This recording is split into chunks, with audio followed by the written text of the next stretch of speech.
ओम नमः सिद्धिभ्य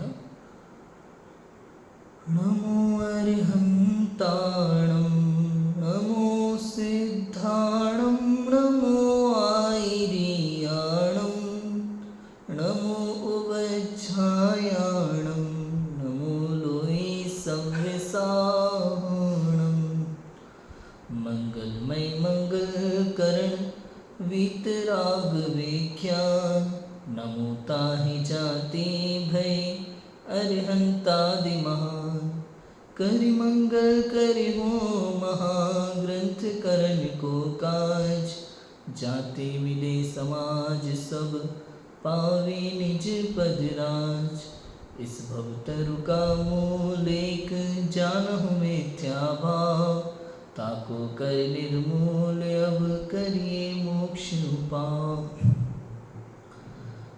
आचार्य कल्प पंडित तोडरमल जी द्वारा विरचित मोक्ष मार्ग प्रकाशक ग्रंथ 4 अनुयोग की चर्चा चल रही है। उपदेश का स्वरूप, जिसमें हमने कल देखा था कर्णानुयोग में किस प्रकार की व्याख्याएं मिलती हैं, कर्णानुयोग की लेखन विधि क्या है, कर्णानुयोग के शास्त्र में किस अपेक्षाओं से उपदेश होता है, इसकी चर्चा यहाँ हमारी चल रही है। मोक्ष मार्ग प्रकाशक पेज नंबर 275। काफ़ी सारी बातें हमने देखी थी। कर्णानुयोग में जो विषय है वास्तव में केवल ज्ञानी भगवान जानते हैं। केवल ज्ञान में जो जानने में आता है उसमें से जो कार्यकारी है, त्रिलोकालिक का स्वरूप, जीव का व कर्मों का विशेष स्वरूप, जो जीव को कार्यकारी है, वो वर्णन यहाँ कर्णानुयोग के शास्त्रों में मिलता है। ठीक है, बहुत सारी बातें हमने की थी। उसके कल जितना हमने पढ़ा था उसके आगे से हम चर्चा करेंगे कि तथा कर्णानुयोग में जो कथन है वे कितने ही तो छद्मस्त के प्रत्यक्ष अनुमानादि गोचर होते हैं। कर्णानुयोग में जो कथन होते हैं ना, कितने ही कथन तो ऐसे हैं जो छद्मस्त जीव के प्रत्यक्ष दिखाई दे रहे हैं, अनुमान आदि से कुछ दिखाई देता है, समझ में आता है, और जो न हो उन्हें आज्ञा प्रमाण द्वारा जानना। में कई चीज़ हैं कर्णानुयोग में जो कहा कि कुछ तो प्रत्यक्ष दिखाई देते हैं, 3 लोक में जो जो बातें आती हैं, है ना, उसमें कुछ तो हमें सामने दिखाई देगी। नदियाँ कैसी होती हैं, पर्वत कैसे होते हैं, उसकी जितनी भी जो चर्चाएं हैं उसमें जो हमें वर्तमान में दिखाई देता है उसको वैसा समझना, जो आप समझ सकते हो, जान सकते हो। तो कितने ही तो छद्मस्त के प्रत्यक्ष अनुमानादि गोचर होते हैं, और जो ना हो उन्हें आज्ञा प्रमाण जानना। उनमें कर्मों का उदय कैसा होता है, पुण्य पाप का उदय कैसा होता है, ये सब कर्णानुयोग में विशेष कथन है। लेकिन जो जितना प्रत्यक्ष समझ में आए, जितना अनुमान से जानने में आए वो अनुमान से, और जो प्रत्यक्ष और अनुमान से जानने में नहीं आता है, आपके ज्ञान के परे है, वो सब कैसा जानना कि जैसा सर्वज्ञ भगवान ने ज्ञान में जाना है, उनकी आज्ञा प्रमाण उसको जानना चाहिए। बात समझ में आया? जिस प्रकार जीव पुद्गल के स्थूल बहुत काल स्थायी मनुष्यादि पर्याय में व घटादि पर्याय निरूपित की, उनके तो प्रत्यक्ष अनुमान आदि हो सकते हैं, परंतु प्रति समय सूक्ष्म परिणमन की अपेक्षा ज्ञानादि के व स्निग्ध रुक्षादि के अंश निरूपित किए वे आज्ञा से ही प्रमाण होते हैं। इसी प्रकार अन्यत्र जानना, मतलब देखो कि जीव पुद्गल के स्थूल बहुत सारी चीज़ें काल स्थायी मनुष्यादि पर्याय व घटादि पर्याय निरूपित की। घड़ा होता है, कपड़ा होता है, ये सब पुद्गल स्कंद जो है, और जीव की मनुष्यादि की पर्याय त्रियंच है, ये सब तो दिखाई देता है। कर्णानुयोग में बताया ना, 1 इंद्रिय होते हैं, 2 इंद्रिय होते हैं, 3 इंद्रिय होते हैं, तो 1 इंद्रिय में पेड़ पौधे इत्यादि है, जल है, वायु है, अग्नि है, सब दिखाई दे रहा है हमें, प्रत्यक्ष दिखाई देता है कि इस प्रकार के जीव भी होते हैं। अंडज होते हैं जो अंडे से निकल रहे हैं, गर्भज होते हैं जो गर्भ से उत्पन्न होते हैं, ये सब हमें प्रत्यक्ष दिखाई देता है। समझ में आया? जरायुज होते हैं, जरा से निकलने वाले जो दिखाई देता है प्रत्यक्ष, उसको तो वैसा स्वीकार करो। और कुछ आज्ञा प्रमाण, उपाद शैया में जन्म लेने वाले नारकी और मनुष्य, शास्त्रों में लिखा है भैया नरकों में ऊपर से गिरते हैं, चूहे बिल्ली के आकार औंधे मुंह गिरते हैं, तो वैसा जानना आज्ञा प्रमाण, क्योंकि आप यहाँ से नरक नहीं देख पाओगे, आप यहाँ से स्वर्ग की उपाद शैया नहीं देख पाओगे। तो जैसा वर्णन कर्णानुयोग के शास्त्रों में आ गया उसको वैसा जान लेना, अपनी बुद्धि वहां मत लगाना। समझ में? प्रति समय सूक्ष्म परिणमन की अपेक्षा ज्ञानाधिक्य व स्निग्ध रूक्षाधिक्य के अंश निरूपित किए। समझ में? ऐसे घड़े का उदाहरण मिल जाए आपको तो वहां वैसा जानना। कर्णन योग में बहुत सारी चीजें आपको मिलेंगी जिसमें स्कंद और आपको वर्तमान में जो उपयोग में आने वाली चीजें उनके उदाहरण मिल जाएंगे, तो वो तो वैसा। लेकिन जहाँ सूक्ष्म परिणमन के हिसाब से वर्णन है वो आपको आज्ञा प्रमाण ही मानना पड़ेगा। समझ में आया? ज्ञान आदि की पर्याय है भाई, मति आदि पर्याय होती है, शुद्ध ज्ञान है, उसके बाद में ये स्निग्ध रूक्ष है। अब जितने जितने परमाणु हैं सब परमाणुओं के अलग अलग स्निग्ध रूक्षत्व की शक्ति होती है जिससे घटना बढ़ना लगा रहता है उनमें, तो उसको वैसा जानना। पर्वत आदि के तो पर्वत दिखाई देते हैं लेकिन एक एक परमाणु वो दिखाई नहीं देता, उसको केवल ज्ञान में जानना। जहाँ जहाँ सूक्ष्म निरूपण है वो आज्ञा से ही प्रमाणित होते हैं। कर्णन योग में छद्मस्तों की प्रवृत्ति के अनुसार वर्णन नहीं किया है, केवल ज्ञान गम्य पदार्थों का निरूपण है। जिस प्रकार कितने ही जीव तो द्रव्यादि का विचार करते हैं व व्रतादि पालते हैं परंतु उनकी अंतरंग सम्यक चारित्र शक्ति नहीं है, इसलिए उनको मिथ्या दृष्टि अवृत्ति कहते हैं।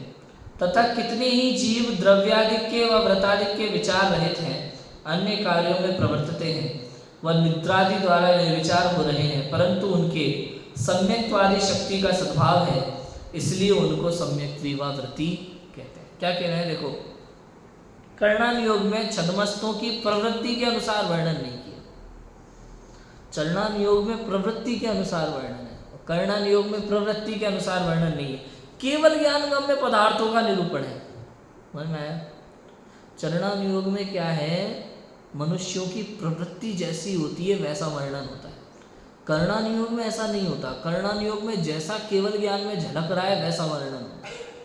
समझ में? चरणान योग मतलब क्या कि चरणान योग में जैसा श्रावक का आचरण है, मुनि का आचरण है वैसा आपको दिखाई देगा, ऐसा नहीं, ऐसा नहीं है। वास्तव में मुनि का जैसा आचरण होता है उस प्रवृत्ति के अनुसार चरणान योग शास्त्र लिखा गया है। समझ में आया? भावलिंगी मुनिराजों का कैसा आचरण होता है, उनके जीवन कैसा होता है, उसको देख देख के वो चरणान योग का आचरण है, ऐसा है। और कर्णन योग में तो केवल ज्ञान में जो झलक रहा है उसका सूक्ष्मता से वर्णन होता है। जिस प्रकार कितने ही जीव तो द्रव्यादि का विचार करते व व्रतादि पालते हैं परंतु उनके अंतरंग सम्यक चारित्र शक्ति नहीं है, इसलिए उनको मिथ्या दृष्टि अवृत्ति कहते हैं। आप देखो ये शैली है भैया, जो दिखता है वो है नहीं और जो है वो दिखता नहीं है। समझ में आया? आपको दिखेगा कुछ और कर्णन योग शास्त्र कुछ और कहेगा उसी विषय में। क्या लिखा कि कितने ही जीव तो द्रव्यादिक का विचार करते हैं, व्रतादिक पालते हैं परंतु उनके अंतरंग सम्यक चारित्र शक्ति नहीं है, इसलिए उनको मिथ्या दृष्टि अवृत्ति कहते हैं। और कितने ही जीव द्रव्यादिक के व व्रतादिक के विचार रहित हैं, अन्य कार्यों में प्रवृत्त हैं व निद्रादि द्वारा निर्विचार हो रहे हैं, निद्रा में पड़े हुए निर्विचार हो रहे हैं परंतु उनके सम्यक्त्वादी शक्ति का सद्भाव है, इसलिए उनको सम्यक्त्वावृत्ति कहते हैं। भैया ऐसा है, आप देखो दोनों में बड़ा अंतर है राजू भाई। वास्तव में ये जो चरणान योग है ना, ये तो है कैमरा, और जो कर्णन योग है वो है एक्सरे मशीन या MRI मशीन। ये चरणान योग क्या करता है, आपकी बाहर की प्रवृत्ति को देख के आपकी फोटो निकालता है, और कर्णन योग आपका बाहर का कुछ नहीं निकालता। एक्सरे में क्या आता है, हड्डियाँ, फोटो दिखाई नहीं देती एक्सरे में, आपकी शक्ल कैसी है, बाल कैसे है, कुछ दिखाई नहीं देगा आपको, हड्डियाँ दिखाई देती है अंदर की। देखो ऐसे ही अंतर है चरणान योग और कर्णन योग में। चरणान योग आपकी बाहर की प्रवृत्ति देख के कथन करेगा। आप व्रतादिक वाले को सम्यक दृष्टि कह दिया, मान लो मंदिर जा रहा है तो सम्यक दृष्टि कह दिया। चरणान योग तो बाहर की प्रवृत्ति के अनुसार उसे धर्मी कहता है। धर्मी कब कहलाएगा, बाहर में व्रतादिक दिखाई देंगे तब।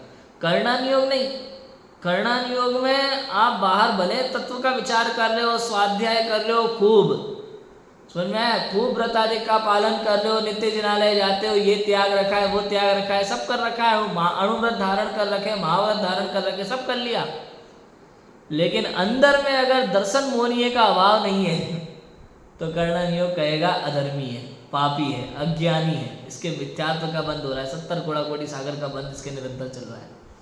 आप बताओ, बाहर में इतने व्रत दिखाई देंगे, स्वाध्याय कर रहा है, मंदिर जा रहा है, पूजा पाठ लगा है, 4-4 घंटे बैठा हुआ है मंदिर में भगवान के सामने, चरणानुयोग की दृष्टि से धर्मात्मा कहेंगे उस जीव को। और करणानुयोग क्या कहेगा? करणानुयोग कहेगा कि रहा हम तुम क्या करते हो इससे हमें कोई लेना देना ही नहीं है, तुम्हारे दर्शन होनी है बैठा हुआ है, तुम्हारी श्रद्धा सच्ची नहीं है, तुम अज्ञानी हो, पापी हो, अनंत संसार तुम्हारा बाकी है। अब बताओ, मैं ये अंतर है दोनों में, करणानुयोग और चरणानुयोग में। कितना ही कर लो। देखो और क्या लिखा, किसी जीव के कषायों की प्रवृत्ति तो बहुत है और उसके अंतरंग कषाय शक्ति थोड़ी है, तो उसे मंद कषाई कहते हैं। किसी जीव के कषायों की प्रवृत्ति तो थोड़ी है और अंतरंग कषाय शक्ति बहुत है, उसे तीव्र कषाय कहते हैं। जैसे व्यंतरादिक देव कषायों से नगर नाश का कार्य कर देते हैं, तो भी उनके थोड़ी कषाय शक्ति से पीतलेश्या कही। और एक इंद्रिय आदि जीव कषाय कार्य करते दिखाई नहीं देते, फिर भी उनके कषाय शक्ति से कृष्णादि लेश्या कही। सर्वार्थ सिद्धि के देव कषाय रूप थोड़े प्रवर्तते हैं, उनके बहुत कषाय शक्ति से असंयम कहा। और पंचम गुण स्थानवर्ती व्यापार ब्रह्मादि कषाय रूप कार्य रूप बहुत प्रवर्तते हैं, उनके मंद कषाय से देश संयम कहा। इस प्रकार नहीं जाना। आप देखो आप क्या कह रहे हैं कि किसी जीव के कषायों की प्रवृत्ति बहुत दिखाई दे रही है, किंतु उसके अंतरंग कषाय थोड़ी है, इसलिए उसे मंद कषाय कहा।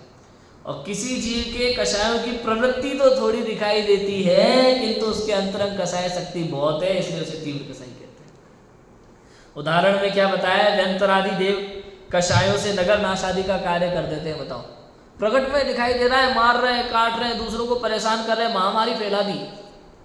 ये व्यंतर लोगों के काम होते हैं ऐसे।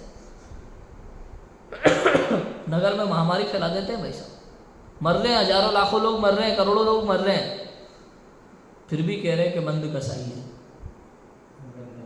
व्यंतर देव सम्यक दृष्टि अगर हो तो उसकी कसाय दिख रही है थोड़ी, लेकिन कषाय का अभाव कितना है, किस अपेक्षा से कर रहा है वो। एक इंद्रिय आदि जीव में अनंतानुबंधी कसाय, तीव्र कसाय चल रही होती है उसमें। अब देखो अंतर मालूम है कहाँ पड़ता है। व्यंतर देव ने यहाँ उसको किसी कारण बस गुस्सा आया कि कोई ऐसी घटना घटी जिसके कारण से उसने ये सब कर दिया, समझ में आया, ये तो उसकी तुरंत प्रवृत्ति हो गई कसाय में, तो दिखने लगा ये बहुत कसाई चीज़ है। लेकिन जो एक इंद्रिय आदि जीव है, आपने पेड़ पे से पत्ता तोड़ा, ज्ञान तो है, मान लो अब कुछ करने की शक्ति नहीं, अंदर ही अंदर बहुत कुछ सोच रहा है, तो उसके उस अपेक्षा से तीव्र कसाय कहते हैं। समझ में आया अंतर कहाँ पड़ जाता है। जैसे मान लो राजू भाई, दो प्रकार के लड़के हैं, उनकी तीसरे व्यक्ति से लड़ाई हो गई। अब एक तो थोड़ा हट्टा कट्टा ताकतवर, वहीं की वहीं लड़ लिया, 4 थप्पड़ मार लिए, पीट लिए, और उसने कुछ बोला था ना, उसने गाली दी या कुछ भी बोला, ये थोड़ा हट्टा कट्टा था, 4 थप्पड़ लगाए, पीट लिया, अच्छे से धो दिया, उसके बाद चल दिया। इसकी कसाय तो दिख गई बहुत कसाई है, तीव्र कसाय, सॉरी मंद इसकी कसाय। तीव्र कसाय दिखने में आएगी लोगों को कि तीव्र कसाई है, समझ में आ गया। दिखने में ऐसा ही पड़ेगा कि इसने इतना मारा कूटा, उसको थप्पड़ मारे, उसने जरा सा ही तो कुछ कहा था, इसने इतनी जोर से मारा, एक तीव्र कसाई जीव, ये दिखा। दूसरा उसने सेम टू सेम बात दूसरे से कही, वो थोड़ा साइज में छोटा था, समझ में आया, शक्ति नहीं थी, शारीरिक बल नहीं था। अब बाहर से ये भी कह रहा है भाई साहब आप बड़े लोग, आप गाली दो, हम तो सुन सकते हैं, हम करेंगे, ये भी कह रहा है। कोई कहेगा भाई मंद कसाई व्यक्ति है, जवाब नहीं दे, अंदर ही अंदर गाली दे रहा है भाई साहब भर भर के। साला अगर वो अकेले में मिल कभी कुछ अगर मौका मिल गया मेरे को बदला लेने का तो जान से, समझ में, इसको कहते तीव्र कसाय। दिखने में नहीं आएगी, बाहर से देखने वालों को क्या लगेगा,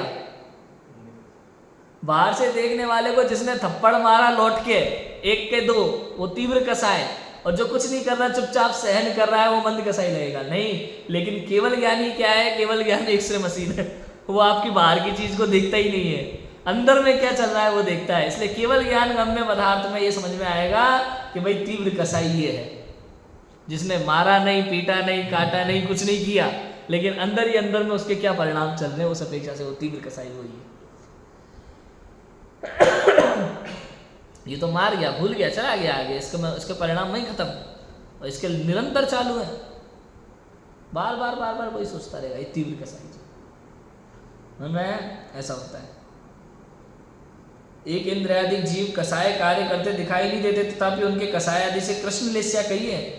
सर्वार्थ सिद्धि के देव कसाय रूप थोड़े प्रवर्तते हैं, उनके बहुत कषाय शक्ति से असंयम कहा। और पंचम गुण स्थानवर्ती व्यापार अब्रह्मादि कसाय कार्य रूप बहुत प्रवर्तते हैं, उनके मंद कसाय आदि से देश संयम कहा है। इस प्रकार अन्यत्र जानना। आप सोचो, ये सर्वार्थ सिद्धि के जो देव है ना भैया, नियम से ब्रह्मचारी होते हैं, वहाँ देवियों का तो कोई काम नहीं है, देवी देव होते हैं 16वें स्वर्ग के ऊपर। अब नियम से वहाँ सर्वार्थ सिद्धि के देव जो है ब्रह्मचारी हैं,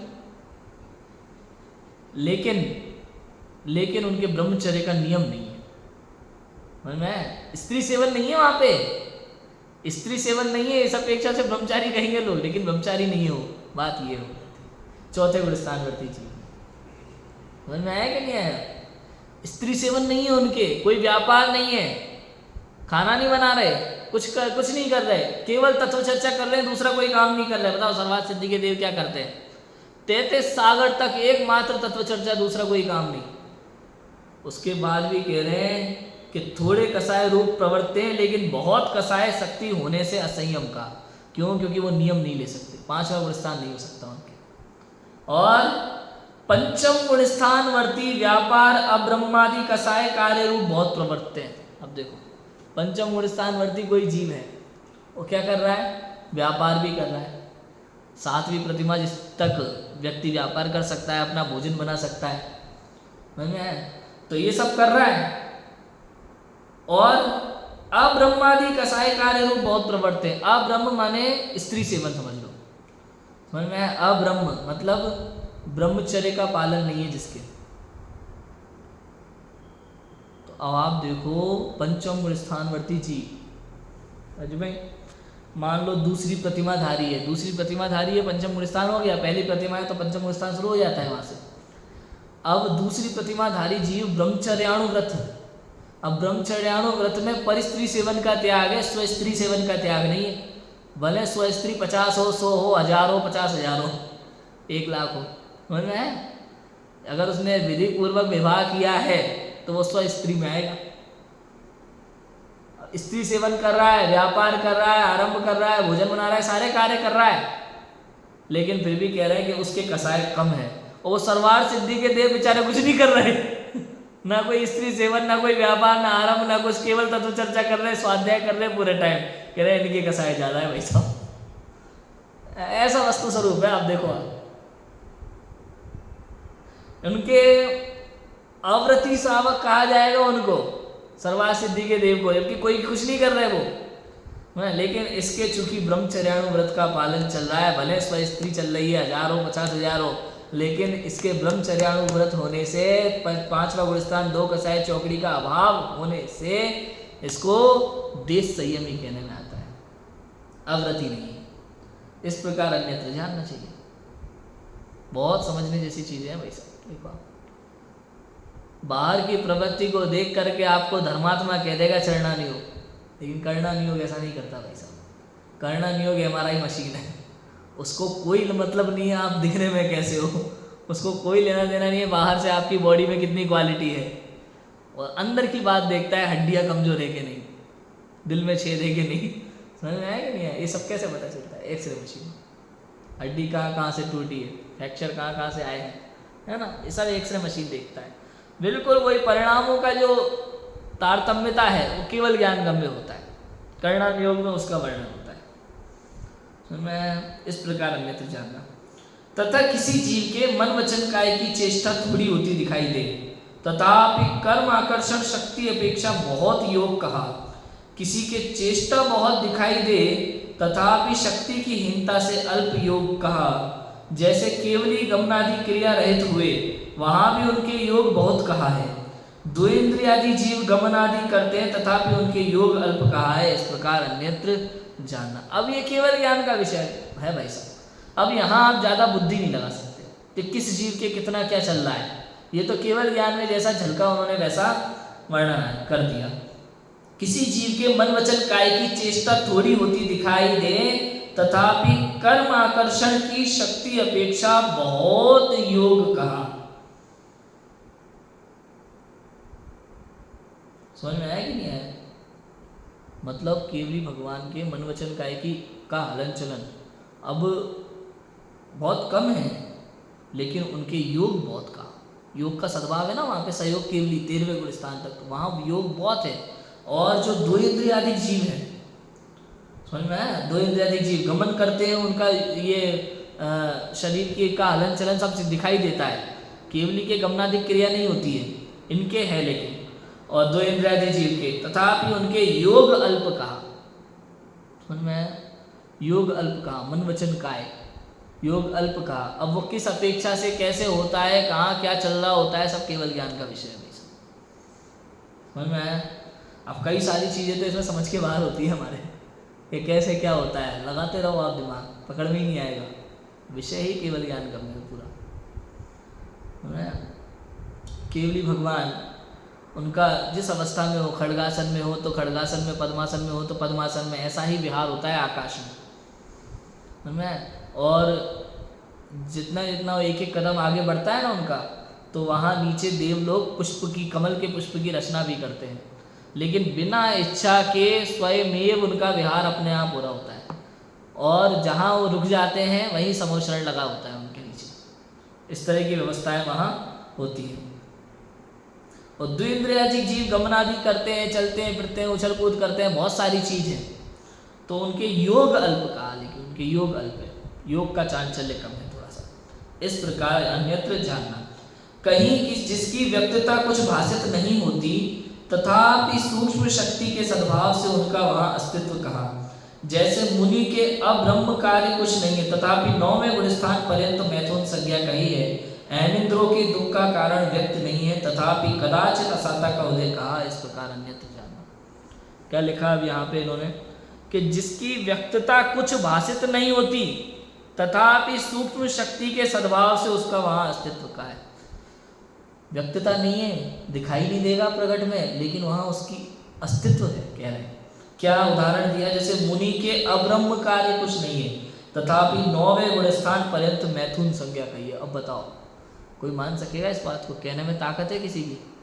9वां गुणस्थान मतलब क्या? श्रेणी चढ़ने का काल। 9वां गुणस्थान मान लो अगर कोई छपक श्रेणी में है, तो 9वें के बाद 10वां, 10वें के बाद सीधा 12वां और केवल ज्ञान।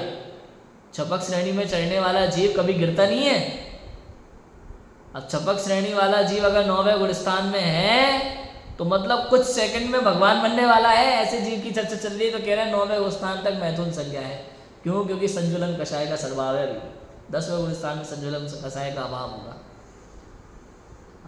दिखाई नहीं दे रहा है। अब ब्रह्म का सेवन, संपूर्ण रूप से स्त्री सेवन के त्यागी है, ब्रह्मचर्य महाव्रती है, महाव्रती। बताओ, 7 हाथ दूर स्त्रियां रहती हैं उनसे आहार के समय को छोड़ करके। अब तो 7 हाथ दूर, ऐसा उत्कृष्ट ब्रह्मचर्य हो उनका, स्त्री की तरफ नजर उठा के ना देखें, ऐसा उत्कृष्ट ब्रह्मचर्य जिनका है। तो भी कह रहे हैं 9वें गुणस्थान तक मैथुन संज्ञा कही है उनके।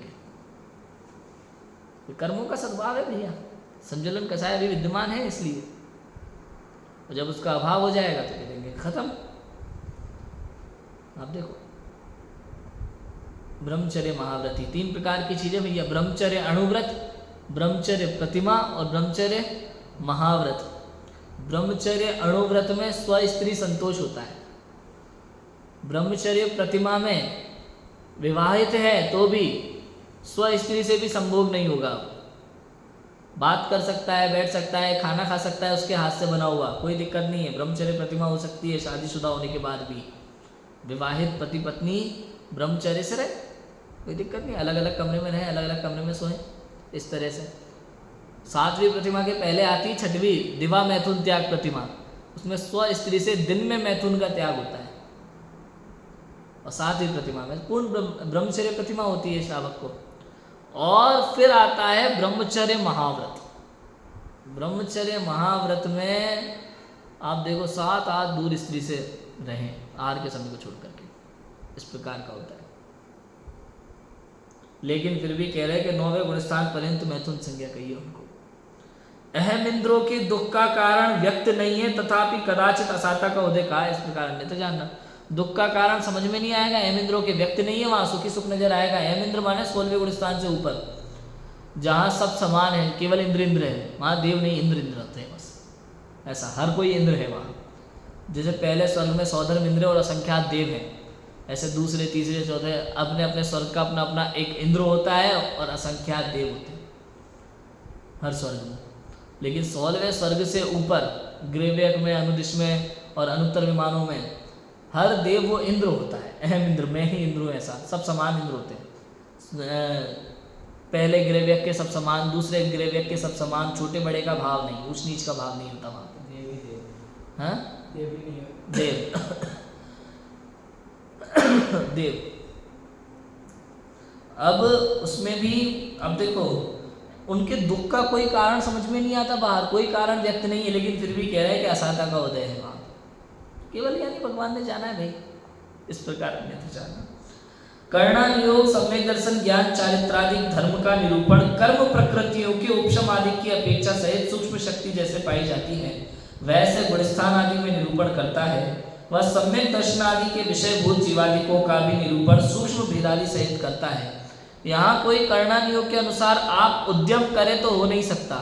कर्णानुयोग में तो यथार्थ पदार्थ बतलाने का मुख्य प्रयोजन है, आचरण कराने की मुख्यता नहीं है। इसलिए ये तो चरणानुयोग आदि के अनुसार प्रवर्तन करे, उससे जो कार्य होना है वो स्वयं में भी होता है। जैसे आप कर्मों के उपशमादि करना चाहे तो कैसे होंगे, आप तो तत्वाधिक का निश्चय करने का उद्यम करें, उससे स्वयं में भी उपशमादि सम्यक होते हैं। इस प्रकार हमने तो जाना। क्या लिख रहे हैं कि कर्णानुयोग जो है सम्यक दर्शन, ज्ञान, चारित्रादि धर्म का निरूपण, कर्म प्रकृतियों के उपशम आदि की अपेक्षा सहित सूक्ष्म शक्ति जैसे पाई जाती है वैसे गुणस्थान में निरूपण करता है। समझ में? कर्णानुयोग में क्या होता है भाई साहब, आपके परिणामों के आधार पर निरूपण होता है, आपकी चर्या के आधार पर नहीं होता, आपके परिणामों के आधार पर होता है। कौन से कर्म का अभाव हुआ, कौन से कर्म का नहीं हुआ, कौन सा गुणस्थान प्रकट हुआ, उस हिसाब से कर्णानुयोग में वर्णन होता है। अब कोई कहे कि भाई कर्णानुयोग की अपेक्षा हम लोग कर्णानुयोग की तरह थोड़ा गुणस्थान बढ़ाएं, अब हम कर्मों का उपशम करेंगे। भाई कर्मों का उपशम करने से नहीं होता। तो जीवादिक तत्वों का विचार कर और वेद विज्ञान कर, वेद विज्ञान हो जाएगा तो कर्मों का उपशम हो जाएगा अपने आप। और केवल ज्ञान गम्य कर्णानुयोग में आएगा कि भैया दर्शन, मोहनी और अनंतानुबंधी का उपशम हुआ इसलिए चौथा गुणस्थान हो गया, है ना। दूसरी कसाई का भी उपशम हो गया इसलिए पांचवा गुणस्थान हो गया। वहाँ बताया जाएगा कि आपकी क्या दशा चल रही है। लेकिन आप सोचो मैं करके दिखा दूँ, मैं कर्मों का उपशम करूँगा, अब मैं सम्यक दर्शन करूँगा, अब मैं पांचवा गुणस्थान करूँगा, तो ऐसे नहीं होता, कर्णानुयोग में नहीं होता। बोले यदि आचरण करना है तो चरणानुयोग के अनुसार प्रवर्तन करो, चरणानुयोग के अनुसार प्रवर्तन करो, द्रव्यानुयोग का अभ्यास करो, तब तो आपका काम हो जाएगा। दो ही अनुयोग मुख्यतः अमृतचंद्र आचार्य ने लिखा, दो अनुयोगों के लिए मुख्यतः चरणानुयोग और द्रव्यानुयोग का अभ्यास करो तो काम हो जाएगा। बस ज़्यादा कुछ पढ़ने की जरूरत ही नहीं है आपको। चरणानुयोग के अनुसार प्रभाय में प्रवर्तन करें और द्रव्यानुयोग के अनुसार भेद विज्ञान करें, तो आप अपने आप गुणस्थान बढ़ता है, आपको गुणस्थान बढ़ाना नहीं। समझ में आ गया? एक अंतर मुहूर्त में 11वें गुणस्थान से गिरकर क्रमशः मिथ्या दृष्टि होता है और चढ़कर केवल ज्ञान उत्पन्न करता है। सो ऐसे सम्यक्त्वादि के सूक्ष्म भाव बुद्धि गोचर नहीं होते। इसलिए कर्णानुयोग के अनुसार जैसे का तैसा जान ले, तो परंतु प्रवृत्ति बुद्धि गोचर जैसी भला हो वैसी करे। देखो अंतर मुहूर्त में, एक अंतर मुहूर्त में जीव 7वें गुणस्थान से 11वें गुणस्थान तक पहुंच जाता है, फिर 11वें गुणस्थान से गिर करके छठे में भी आ जाता है, 5वें में, चौथे में, तीसरे, दूसरे, पहले में, कहीं भी पहुंच सकता है भाई साहब। आप देखो तीर्थंकर के जीव भी श्रेणी चढ़ के नीचे आते हैं, उपसम श्रेणी चढ़ के नीचे आ गए, फिर चपक श्रेणी चढ़ के केवल ज्ञान होगा। किसी भी जीव के साथ ऐसा होता है। देखो 11वें गुणस्थान से गिरकर क्रमशः मिथ्या दृष्टि हो जाता है, चढ़कर केवल ज्ञान उत्पन्न कर लेता है चपक श्रेणी चढ़ के। और सम्यक्त्वादि के सूक्ष्म भाव बुद्धि गोचर नहीं होते। सम्यक दर्शन के जो सूक्ष्म परिणाम है, गुणस्थान गिरने बढ़ने के जो परिणाम है, वो बुद्धि गोचर नहीं होते भैया, वो तो केवल ज्ञान गम्य विषय है। इसलिए चरणानुयोग के अनुसार जैसे का तैसा जान ले, तो परंतु प्रवृत्ति बुद्धि गोचर जैसे भला हो वैसी करे। कर्णानुयोग के अनुसार जैसे का तैसा जान तो ले, कर्णानुयोग के अनुसार कि भाई इस प्रकार गुणस्थानों की अपेक्षा जीवादिक का वर्णन है, इस प्रकार मार्गणा स्थान का वर्णन है, गति, कषाय, लैश्य आदि के द्वारा वर्णन किया गया है जीवादिक का, वो सब जैसा वहाँ लिखा है वैसा जान तो ले। परंतु प्रवृत्ति बुद्धि गोचर जैसे भली हो वैसे ही करे। चरणानुयोग में धर्माचरण जिसे कहा है वैसा धर्माचरण बुद्धि पूर्वक करे, और कर्णानुयोग की अपेक्षा तो बस जैसा है वैसा जाने। कर्णानुयोग के अनुसार प्रवृत्ति होती नहीं। ये लिखा कि कर्णानुयोग में कहीं उपदेश की मुख्यता सहित व्याख्यान होता है, उसे सर्वथा उसी प्रकार नहीं मानना। उपदेश की मुख्यता सहित व्याख्यान होता है कहीं कहीं पे कर्णानुयोग में, भाई उपदेश दे दिया बस ऐसा कि ऐसा होता है, अब उसे सर्वथा उसी प्रकार नहीं मानना। जैसे हिंसादिक के उपाय को कुमति ज्ञान कहा, अन्य मतादिक के शास्त्राभ्यास को कुशुद्ध ज्ञान कहा, बुरा दिखे भला ना दिखे उसे विभंग ज्ञान कहा, सो इनको छोड़ने के अर्थ उपदेश द्वारा ऐसा कहा है। तारतम्य से मिथ्या दृष्टि के सभी ज्ञान कुज्ञान होते हैं, सम्यक दृष्टि के सभी ज्ञान सुज्ञान है, इस प्रकार अन्यत्र जानना। देखो भैया कर्णानुयोग में आपको सूक्ष्म वर्णन है, कई चीज़ें तो आपके समझ के बाहर है, तो जैसा लिखा है वैसा पढ़ लो, समझ लो और स्वीकार कर लो, बस उसमें ज़्यादा बुद्धि लगाना नहीं। ये तो जिन जीवों को बहुत जिज्ञासाएं होती है उन जीवों के लिए विस्तृत निरूपण कर्णानुयोग के शास्त्रों में मिल जाता है, तो उसको वैसा का वैसा पढ़ना और स्वीकार कर लेना, बस इतना है। कहीं स्थूल कथन किया हो उसे तारतम्य रूप नहीं जानना। जिस प्रकार व्यास से 3 गुनी परिधि कही जाती है परंतु सूक्ष्मता से कुछ अधिक 3 गुनी होती है, इसी प्रकार अन्यत्र जानना। कहीं कहीं पे स्थूल कथन मिल जाए तो उसे तारतम्य रूप नहीं जानना। तारतम्य रूप माने एग्जैक्ट नहीं जानना वैसा का वैसा। जिस प्रकार व्यास 3 गुनी परिधि कही जाती है किंतु सूक्ष्मता से कुछ अधिक 3 गुनी होती है, ऐसे कर्णानुयोग में वर्णन मिलेंगे आपको। कहीं द्रव्यानुयोग आदि में कह दिया भाई 1 लाख का सुमेरु 1 लाख योजन सुमेरु पर्वत है, लेकिन वास्तव में 1,40,000 योजन है, तो कर्णानुयोग में इस प्रकार से आपको निश्चय से वास्तविक कथन भी दिखाई देंगे, तो उसको वैसा ही जानना चाहिए। कहीं मुख्यता की अपेक्षा व्याख्यान हो उसे सर्व प्रकार नहीं जानना। जैसे मिथ्या दृष्टि और सासाधारण गुणस्थान वालों को पाप जीव कहा और असंयतादि गुणस्थान वालों को पुण्य जीव कहा, सो मुख्य पने से ऐसा है तारतम्य से दोनों के पाप पुण्य यथासंभव पाए जाते हैं, इस प्रकार अन्यत्र जानना। कहीं पे मिथ्या दृष्टि और सासाधन वाले को पापी जीव कह दिया कर्णानुयोग में कि ये तो पापी जीव है, और असंयत सम्यक दृष्टि तीसरा गुणस्थान उसको थोड़ा धर्मात्मा कह दिया। क्यों? क्योंकि एक कसाय का भाव हुआ ना तो थोड़ा धर्म प्रकट हुआ तो उसको धर्मात्मा कहा। तो उन्होंने कहा भाई पाप पुण्य यथासंभव दोनों में पाए जा रहे हैं। 5वें गुणस्थान तक यथासंभव पाप पुण्य होते हैं, 6वें गुणस्थान के ऊपर पाप नहीं होते, है ना, उनके उसके ऊपर अशुभ भाव नहीं होता, केवल 2 ही परिणाम ले जाते हैं, शुद्ध और शुभ। तो वहाँ वैसा समझना चाहिए। कथन की अपेक्षा समझ करके उस कथन को वैसा ही स्वीकार करना चाहिए। आप कहीं किसी कथन को पकड़ करके बैठ जाओ नहीं ऐसा ही है, तो इससे आप ही का बुरा होने वाला है, इतना ध्यान रखना। ऐसे ही और भी नाना प्रकार पाए जाते हैं, उन्हें यथासंभव जानना। इस प्रकार कर्णानुयोग में व्याख्यान का विधान बताया। भाई इस प्रकार कर्णानुयोग के व्याख्यान का ये विधान है, समझ में आया? सिंपल है, क्या है कि भाई कर्णानुयोग माने पहला तो केवल ज्ञान गम्य विषय जिसमें हमारी बुद्धि नहीं चलती। फिर कहा कर्णानुयोग में भैया कुछ पदार्थ है जो प्रत्यक्ष आप जान सकते हो, अनुमान से आप समझ सकते हो, और जो नहीं समझ सकते आप प्रत्यक्ष नहीं जानने में आते हो उनको सीधा कैसा जानना? केवल ज्ञान गम्य विषय है और आज्ञा से ही स्वीकार कर लेना चाहिए। और भाई जिस प्रकार से चरणानुयोग आपके लिए कैमरा है तो कर्णानुयोग MRI मशीन है, एक्सरे मशीन है। बाहर की प्रवृत्ति देख करके कर्णानुयोग व्याख्यान नहीं करता। कर्णानुयोग तो परिणामों के आधार से गुणस्थानों की अपेक्षा आप कितने धर्मात्मा हो और कितने पापी हो इसका वर्णन कर्णानुयोग कैसे करता है? आपके परिणामों के आधार पर करता है। बाहर में आप कितने ही धर्मात्मा हो राजू भाई कोई फर्क नहीं पड़ता, कितने व्रत कर रहे, कितने उपवास कर रहे, कितना स्वाध्याय कर रहे, कितना प्रवचन कर रहे, कितना आपको ज्ञान है द्वादशांग का, सब है, लेकिन अंदर में भेद विज्ञान नहीं है ना, अंदर में दर्शन मोहनीय बैठा हुआ है, तो कर्णानुयोग कहेगा कि तू पापी ही है। चरणानुयोग धर्मात्मा कह देगा। कोई भी आप मंदिर जाते हुए व्यक्ति स्वाध्याय कर रहा है, प्रवचन कर रहा है, तो कोई भी जीव क्या कहेगा? भाई ये तो धर्मात्मा जीव है, बहुत धार्मिक जीव है, धार्मिक जीव है। कर्णानुयोग की नहीं कहेगा, कर्णानुयोग कहेगा भाई पापी है। तो कर्णानुयोग कब धार्मिक कहेगा? भले ही तुम व्यापार कर रहे हो, खेल रहे हो, कूद रहे हो, मार काट कर रहे हो, युद्ध भी लड़ रहे हो ना, लेकिन अगर अंदर में सम्यक दर्शन है, अंदर में दर्शन मोहनीय का अभाव है, अनंत अनुबंधी का अभाव है, तो कर्णानुयोग उसे भी धर्मात्मा कह देगा। आप देखो ये शैली है व्याख्यान की। तो जहाँ जैसा निरूपण है वहाँ उसको उसी आधार से समझना चाहिए, जहाँ जिस प्रकार की विधि है व्याख्यान की, उसको उसी विधि से हमें पढ़ना और समझना चाहिए। चरणा नियोग के व्याख्यान का क्या विधान है, इसकी चर्चा यहाँ पंडित टोडरमल जी लिखने वाले हैं, उसकी चर्चा अपन करेंगे। अभी की बात को विराम देते हैं। ओम नमः सिद्धेभ्यो।